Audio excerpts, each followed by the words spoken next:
Bismillahirrahmanirrahim. Assalamualaikum warahmatullahi wabarakatuh. Masih bertemu dengan mata pelajaran komunikasi keperawatan. Pada kesempatan kali ini, kita akan belajar masih di bab yang sama, yaitu bab komunikasi terapeutik. Namun, subbabnya adalah kita akan mempelajari teknik dan faktor yang menghambat dalam komunikasi terapeutik. Nah, apa saja di sini hal-hal yang menghambat terjadinya komunikasi terapeutik? Yang pertama adalah kemampuan pemahaman yang berbeda. Artinya pemahaman perawat dengan pemahaman pasien itu berbeda. Jadi itu merupakan hal yang pertama yang dapat menghambat terjadinya komunikasi terapeutik. Untuk mengingatkan saja bahwa komunikasi terapeutik ini adalah komunikasi yang terjadi antara perawat dan pasien. Dia dilakukan secara sadar, terencana, dan punya tujuan. Apa itu tujuannya? Tujuannya adalah agar pasien mempercepat proses kesembuhan pada pasien. Nah, di sini ada beberapa penghambatnya, ada 22. Yang pertama itu kemampuan pemahaman yang berbeda, artinya pemahaman perawat dan juga pasiennya mengalami perbedaan. Terus yang kedua adalah pengamatan atau penafsiran yang berbeda karena pengalaman yang masa lalu. Jadi kadang orang suka masih terbayang-bayang gitu ya dengan masa lalunya, dengan penafsirannya, dengan pengalaman yang sudah-sudah, sehingga menghambat itu untuk terjadinya komunikasi terapeutik.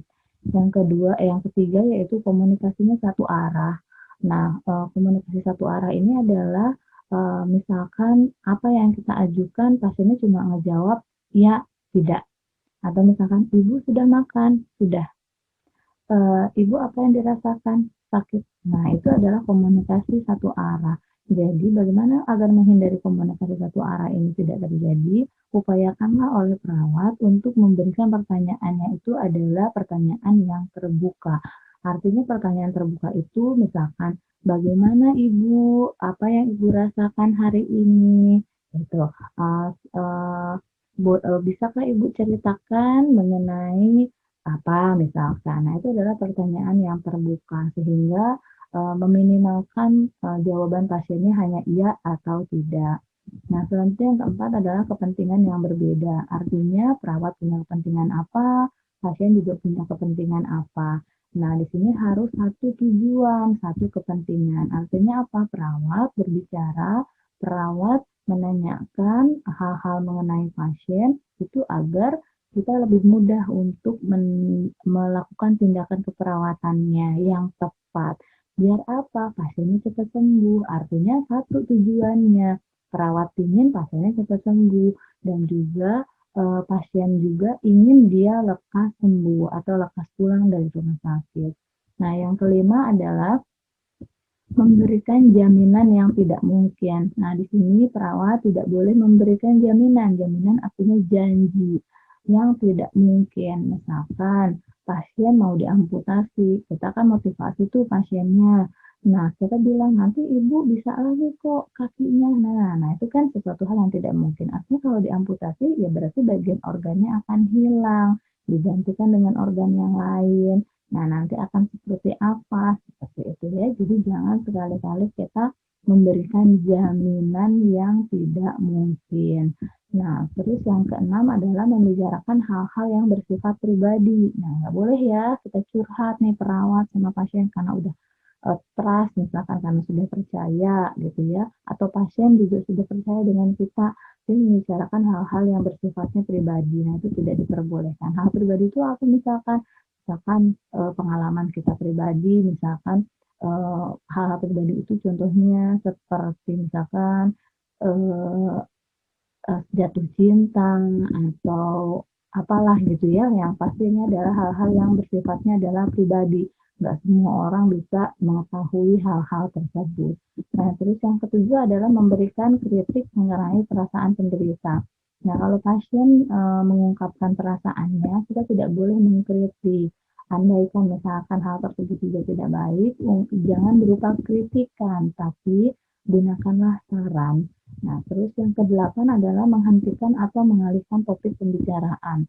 Kalau pembicaraannya itu memang sudah melebar atau sudah kemana-mana atau membicarakan sudah menyangkut hal yang pribadi, Nah, kita memang diperkenankan untuk membolehkan untuk bukan mengalihkan, tapi meluruskan gitu ya, meluruskan apa sih sebenarnya topik pembicaraan kita saat ini. Nah, diluruskanlah di situ. Yang ke-9 adalah terlalu banyak bicara yang seharusnya adalah mendengarkan. Nah, kita di sini sebagai seorang perawat tidak boleh terlalu banyak berbicara. Nah, tetapi seharusnya lebih mendengarkan, lebih care dengan apa yang pasien rasakan. Nah, yang ke-10 adalah memperhatikan sikap jemu atau pesimis dalam berkomunikasi. Kita nggak boleh nih punya wajah yang bete gitu ya di depan pasien. Lalu kita bikin pasiennya jadi pesimis. Nah, itu juga tidak diperbolehkan. Selanjutnya yang menghambat komunikasi terapeutik adalah perkembangan. Perkembangan di sini terkait dengan tumbuh kembangnya seseorang. Biasanya kalau misalkan pasiennya anak kecil, nah itu biasanya agak sedikit menghambat nih. Karena apa? Kita dilatih untuk apa? Bagaimana sih cara berkomunikasi dengan anak-anak?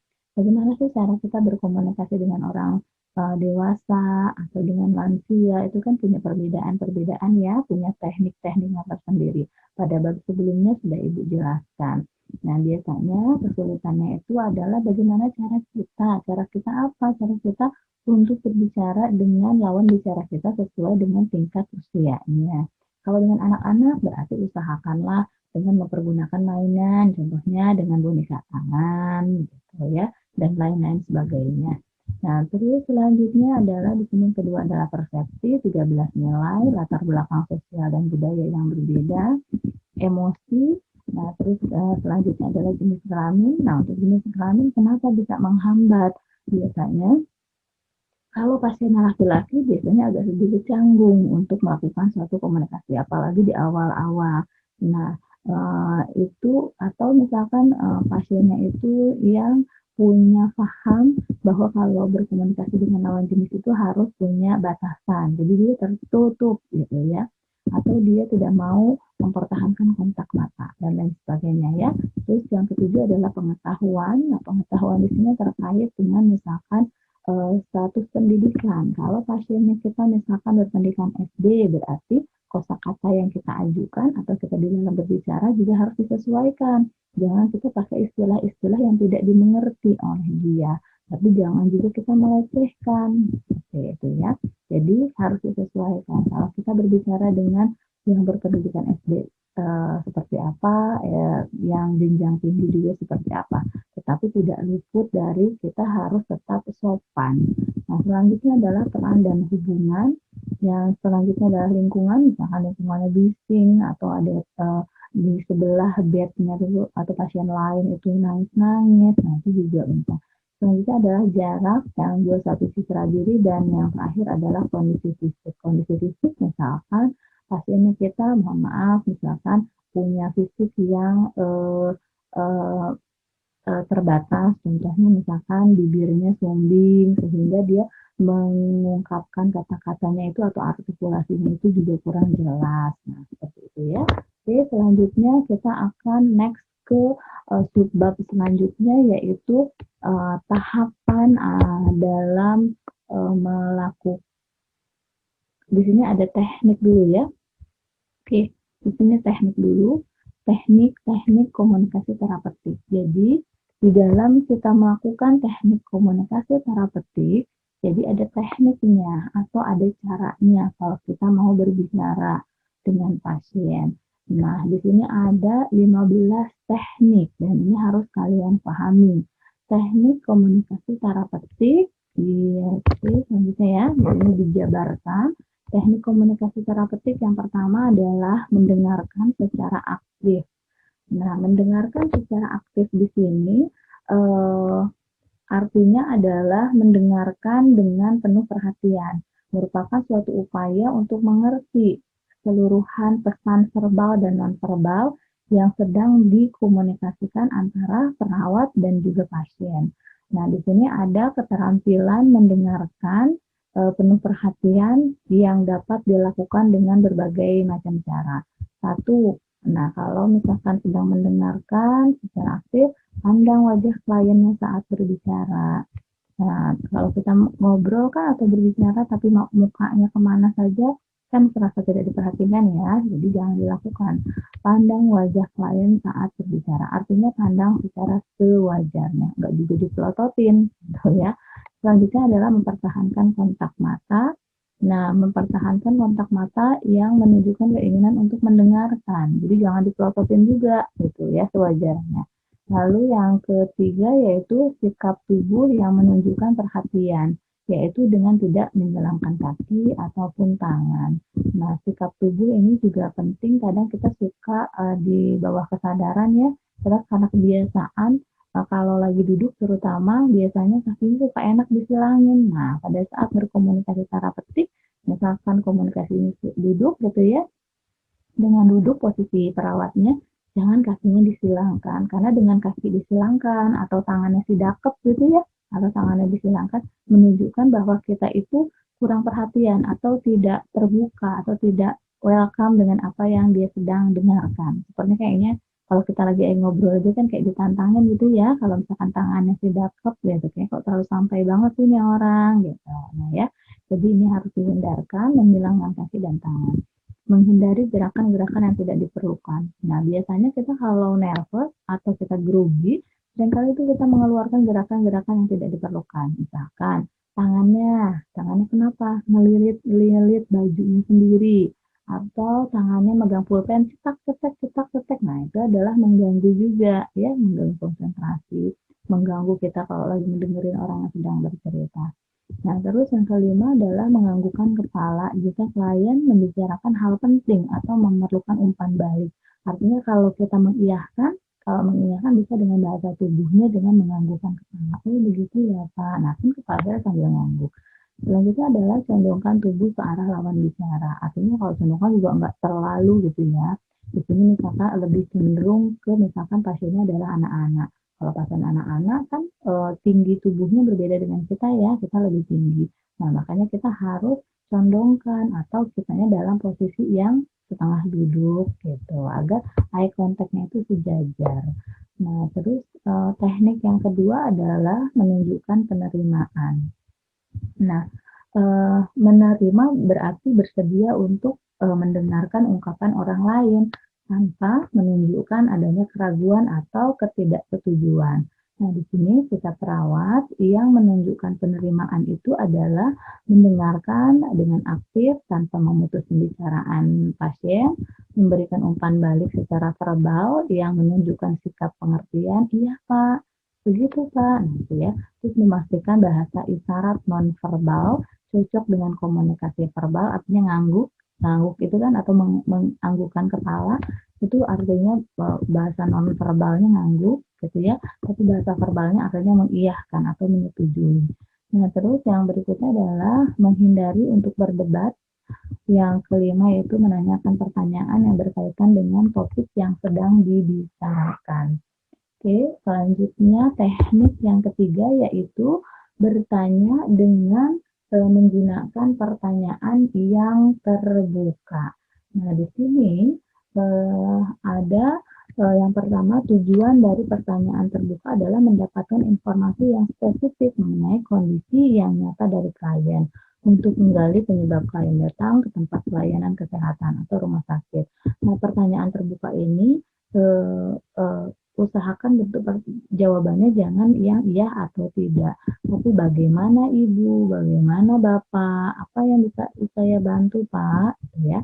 Terus yang selanjutnya adalah kesan dari pertanyaan terbuka adalah tidak menginterogasi, menginterogasi dan jawabannya didapat tidak yes no gitu loh ya. Jadi pertanyaan terbuka di sini adalah jawabannya nanti dia bisa bercerita. Yang ketiga adalah dalam pertanyaan terbuka, kesan klien harus disajikan sebagai subjek, bukan sebagai objek. Nah, selanjutnya,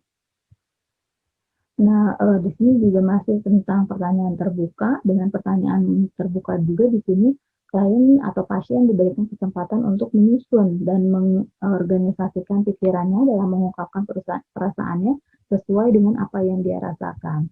Yang keempat yaitu mengulang kembali ucapan klien dengan kata-kata sendiri. Nah, mengulang kembali ucapan klien merupakan tugas perawat dalam memberikan umpan balik, sehingga klien mengetahui bahwa perasaannya itu dapat dimengerti dan bisa juga komunikasinya dilanjutkan. Nah, mengulang kembali dapat merupakan salah satu perilaku yang dapat diungkapkan oleh klien. Jadi, kalau klien udah berbicara, kita pertegas lagi. Oh, jadi maksudnya Bapak adalah, nah misalkan gitu ya, misalnya pasien bilang, Suster, saya itu datang ke rumah sakit karena sebelumnya habis makan ini, lalu saya sudah minum obat ini dari warung, tapi tidak sembuh juga, terus saya ke rumah sakit, terus seperti itu Pak. Jadi Bapak sebelumnya sudah minum obat warung dan obat warungnya itu adalah ini. Nah itu kan akan lebih memperjelas atau mempertegas lagi ya apa yang sudah diucapkan dengan pasien, lalu pemahaman kita seperti apa diungkapkan atau diulang kembali dengan kata-kata kita sendiri. Selanjutnya, teknik yang kelima adalah klarifikasi. Klarifikasi di sini adalah jika terjadi kesalahpahaman, perawat harus menghentikan pembicaraan untuk mengklarifikasi dengan menyamakan persepsi. Jadi kalau ada perbedaan persepsi, lekas-lekaslah kita melakukan klarifikasi atau pembenaran, gitu ya. Yang keenam adalah memfokuskan. Memfokuskan di sini dapat dilakukan dengan tujuan untuk membatasi topik pembicaraan sehingga pesan yang sedang disampaikannya itu lebih spesifik dan mudah dimengerti. Artinya, kalau kita sudah berbicara, seringkali kita melebar kemana-mana. Nah, dengan cara teknik memfokuskan, ini biar diluruskan, bukan memotong pembicaraan, tapi kita meluruskan apa yang sedang dibicarakan saat ini. Apa yang sedang ditanyakan, ya itulah yang dijawab. Jadi jangan kemana-mana gitu ya. Nah, di sini juga memfokuskan dilaksanakan dengan tujuan untuk mempersempit pembicaraan dan hanya fokus pada topik pembicaraan yang tidak membicarakan sesuatu di luar daripada topik yang lainnya. Teknik yang ketujuh dalam komunikasi terapeutik yaitu menawarkan informasi. Nah, menawarkan informasi di sini kita menawarkan informasi untuk pasien kita. Nah, memberikan tambahan informasi dapat memberikan pendidikan kesehatan bagi klien atau kita ngelakuin pencast gitu ya, dan dapat menambah percaya klien terhadap perawat sehingga perawat memiliki kesan, oh ternyata perawatnya menguasai ya masalah yang sedang pasien alami atau saya alami gitu ya. Menawarkan informasinya lebih cenderung kepada pendidikan kesehatan atau pencast. Kita misalkan memberikan pencast atau misalkan pasiennya hipertensi, berikanlah itu mengenai gizi, misalkan gizi yang terkait dengan hipertensi, artinya diet garam atau diet natrium, kita jelaskan makanan apa saja itu yang harus dihindari. Nah, nanti pasiennya punya respek terhadap kita. Oh iya, perawatnya punya wawasan yang lebih ya, gitu. Perawatnya juga care ya dengan apa yang saya rasakan saat ini. Nah, terus di sini masih menawarkan informasi jika perawat menahan informasi saat klien membutuhkannya, klien akan terjadi yang namanya tidak percaya. Kok perawatnya nggak care ya sama saya? Gitu. Nah, selanjutnya teknik komunikasi yang ke-8, komunikasi terapeutik yang ke-8 adalah diam. Nah, diam di sini adalah memberikan kesempatan kepada perawat dan klien untuk mengorganisasikan pikirannya. Artinya mikir, perawat sama pasien juga mikir, ini harus diapain ya, ini harus bagaimana ya, gitu. Nah, dalam metode diam dibutuhkan keterampilan dan ketepatan waktu, karena jika tidak dilakukan, perasaan tidak enak akan muncul. Jadi kok sama-sama diam ya, gitu. Ngomong apa lagi ya, gitu. Jadi jangan terlalu lama untuk diam di hadapan pasien. Nah, selanjutnya metode diam, klien mungkin berkomunikasi dengan dirinya sendiri atau mengorganisasi pikirannya untuk memproses informasi yang sudah diberikan. Kadang kita dengan diam, kita ngomong sendiri kan dengan diri kita. Gitu. Nah, itu kita mikir. Nah, diam dapat berfungsi untuk klien saat mengambil keputusan. Oke, selanjutnya teknik yang ke-9 adalah meringkas. Meringkas itu artinya merangkum gitu ya, mengulang ide utama yang telah dikomunikasikan secara singkat. Yang ke-10 adalah memberikan penghargaan atau memberikan reward. Nah, di sini menghargai klien sebagai manusia seutuhnya, memiliki hak dan tanggung jawab atas dirinya sebagai individu. Nah, penghargaan juga dapat dilakukan dengan memberikan pujian atau persetujuan atas tindakan yang sudah dilakukan. Artinya memberikan penghargaan bukan dalam arti materi saja, tapi bisa juga dalam bahasa nonverbal, misalkan mengacungkan jempol, menunjukkan bahwa dia hebat atau good. Apalagi kalau pasiennya itu anak-anak. Kalau pasiennya anak-anak itu amat sangat penting penghargaan atau reward yang kita berikan kepada pasiennya kita. Karena dengan di reward dia akan terpancing atau akan mengeksplor lagi, dia jadi senang ya, jadi happy, oh jadi perhatiin ya gitu, oh ternyata apa yang saya lakukan itu betul ya gitu. Nah, teknik yang 11 yaitu menawarkan diri. Nah, menawarkan diri di sini yaitu menyediakan diri seorang perawat tanpa adanya respon bersyarat atau respon yang diharapkan. Artinya kita memang bersedia untuk membantu pasien kita. Nah, yang ke-12 yaitu memberikan kesempatan kepada klien untuk memulai pembicaraannya terlebih dahulu. Nah, dengan memberikan kesempatan kepada klien untuk memulai berbicara berarti memberikan kesempatan kepada klien untuk berinisiatif dalam memilih topik pembicaraan sehingga saat berkomunikasi itu klien nggak ragu-ragu, nggak juga malu. Jadi dia bisa milih dulu deh mau dari topik yang mana nih gitu. Nah, yang ke-13 yaitu menganjurkan untuk meneruskan pembicaraan. Nah, teknik meneruskan untuk membicarakan misalkan lalu seperti apa Bu? Oh, seperti itu ya Bu ya. Terus gimana lagi tuh Bu? Nah, itu adalah salah satu cara untuk mengajukan untuk dia itu terus untuk melakukan kita menggali apa yang dia rasakan atau informasi dari dia untuk diteruskan gitu. Nah, teknik menganjurkan klien untuk mengarahkan pembicaraan di sini meneruskan pembicaraan gitu ya dapat mengindikasikan bahwa perawat sedang mengikuti hal yang sedang klien sampaikan dan akan tertarik dengan apa yang sedang disampaikan oleh perawat. Perawat di sini harus mampu mengarahkan komunikasi yang sedang didiskusikan sehingga tidak juga melebar kemana-mana. Nah, yang ke-14 di sini adalah menganjurkan klien untuk menguraikan persepsinya. Nah, menganjurkan perawat harus mampu melihat perspektif klien sesuai yang sesungguhnya sehingga klien di sini akan merasa bebas untuk menguraikan persepsinya kepada perawat. Nah, saat menceritakan pengalaman, perawat harus waspada terhadap timbulnya gejala-gejala ansietas. Nah, yang ke-15 di sini adalah ini 15 ya. Ini 15 yaitu refleksi. Nah, refleksi di sini adalah menganjurkan klien untuk mengemukakan dan menerima ide ataupun perasaannya sebagai bagian dari dirinya sendiri. Jadi klien bertanya hal yang harus dipikirkan dan dikerjakan atau dirasakan. Perawat menjawab misalkan bagaimana menurut Bapak atau misalkan bagaimana perasaan Bapak sekarang. Dengan demikian perawat mengindikasi bahwa pendapat klien adalah hal yang berharga dan klien memiliki hak untuk mampu melakukan hal tersebut. Klien dapat berpikir bahwa dirinya adalah manusia yang mempunyai kapasitas dan kemampuan sebagai individu untuk terintegrasi, bukan sebagai bagian dari orang lain.